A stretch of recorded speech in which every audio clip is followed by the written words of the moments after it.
General Rasul Pahlavon. Shamsuddin Pahlavonning Ogliman va 1329 yilda Faryob viloyatida an'anaviy oilada tug'ilganman. O'sha davrda atrof muhit va siyosiy vaziyat, ta'lim maktablarining yo'qligi sababli mahalliy masjid imom xatibi nazoratida uzoq vaqt diniy kitoblardan ta'lim olishni davom ettirdim.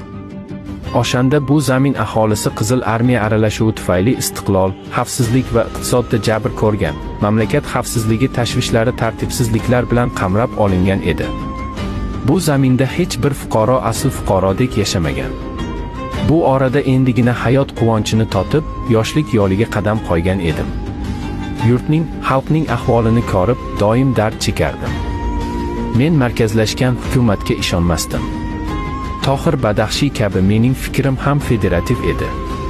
Biz mamlakatdagi barcha etnik guruhlarga teng huquq bermoqchi edik.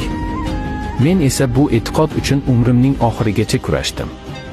Bu tartibsizliklar meni isloh qilish va kurash tamoyillarini ro'yobga chiqarish yo'lidagi g'ayrat va maqsadimni asta-sekin kuchaytirdi.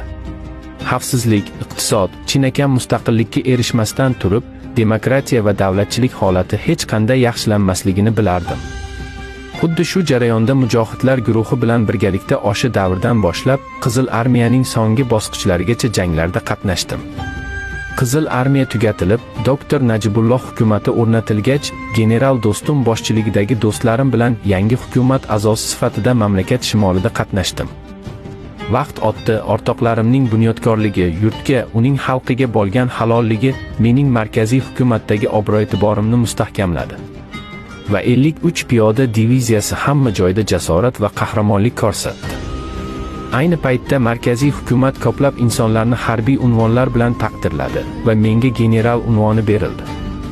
Men esa xalq va yurt oldidagi mas'uliyatni oshirdim. Ammo markaziy hukumatni shakllantirish va siyosiy ishlarda markaziy hukumatning motivatsiyasi shimolning buyuk odamlariga nisbatan o'zgardi.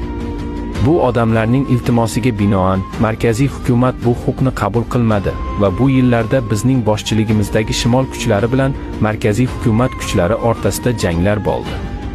Bu jangda shimoliy mujohidlar qo'shinlari g'alaba qozonib, markaziy hukumatni qo'lga kiritdilar. General Do'stum shimol rahbari sifatida va men o'rinbosar ma'muriyat bilan keldik. 1371 yilda janob Alhaj general Abdulrashid Do'stum boshchiligida hazbiy tuzganman. Men esa Afg'oniston Milliy islomiy harakati vakili edim. Mening harbiy kuchlarim general Rasul Pahlavon boshchiligida 511 sekta deb nomlangan sektada harakat qilardi. Mamlakat shimolidagi vaziyat muhim o'zgarishlarga olib keldi va maktablar, kollejlar va universitetlarning eshiklari barcha fuqarolar uchun ochildi. 1375 yilda esa Mozori Sharif shahrida uyushgan guruh tomonidan shahid bo'ldim.